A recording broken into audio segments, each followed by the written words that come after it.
Alors deux sujets aujourd'hui à l'ordre du jour. Le premier, santé, conditions de travail, qualité de vie au travail. Donc le plan que l'UMM avait proposé la dernière fois a été enrichi de ces propositions. Malheureusement, peu de mesures réellement efficaces sur la prévention de la pénibilité, sur la diminution de l'exposition au risque.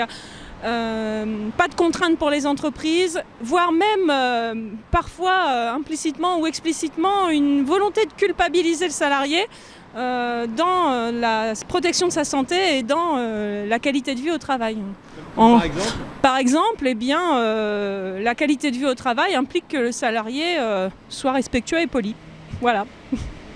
Donc on a rappelé nos propositions, nous, parce que ce n'est toujours pas pris en compte de la responsabilité des donneurs d'ordre dans ce qu'ils imposent comme processus de travail dans les entreprises sous-traitantes avec l'utilisation de produits parfois à risque.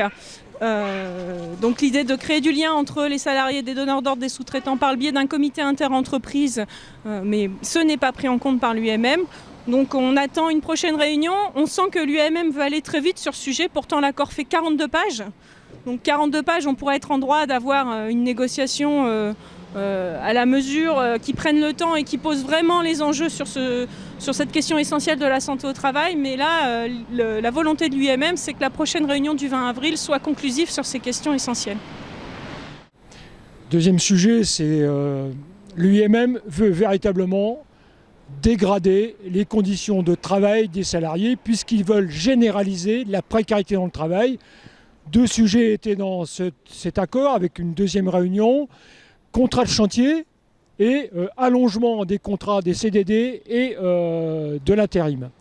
Le but avoué par l'UMM, c'est bien cette généralisation de la précarité, de la flexibilité, pour avoir des salariés complètement à la main des employeurs, au gré des contrats, des missions et au gré évidemment des profits et du volume de travail.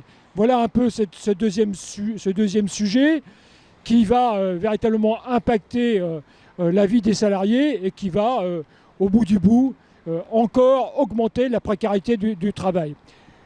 Cette négociation, que ce soit sur la santé au travail, les conditions de travail et la précarité, renforce l'idée de la fédération qu'on a besoin de faire grandir le rapport de force, et notamment avec le prochain rendez-vous, le 19 avril, où il y a une journée nationale, interprofessionnelle, sur l'ensemble des revendications des salariés, et en particulier pour ce qui concerne la métallurgie, sur notre projet de convention collective nationale, d'une part pour combattre les projets dont on vient de parler tout de suite, et surtout pour porter nos revendications pour ce qui concerne par exemple la précarité, pour les emplois stables, pérennes, reconnaissant le savoir et le savoir-faire des salariés.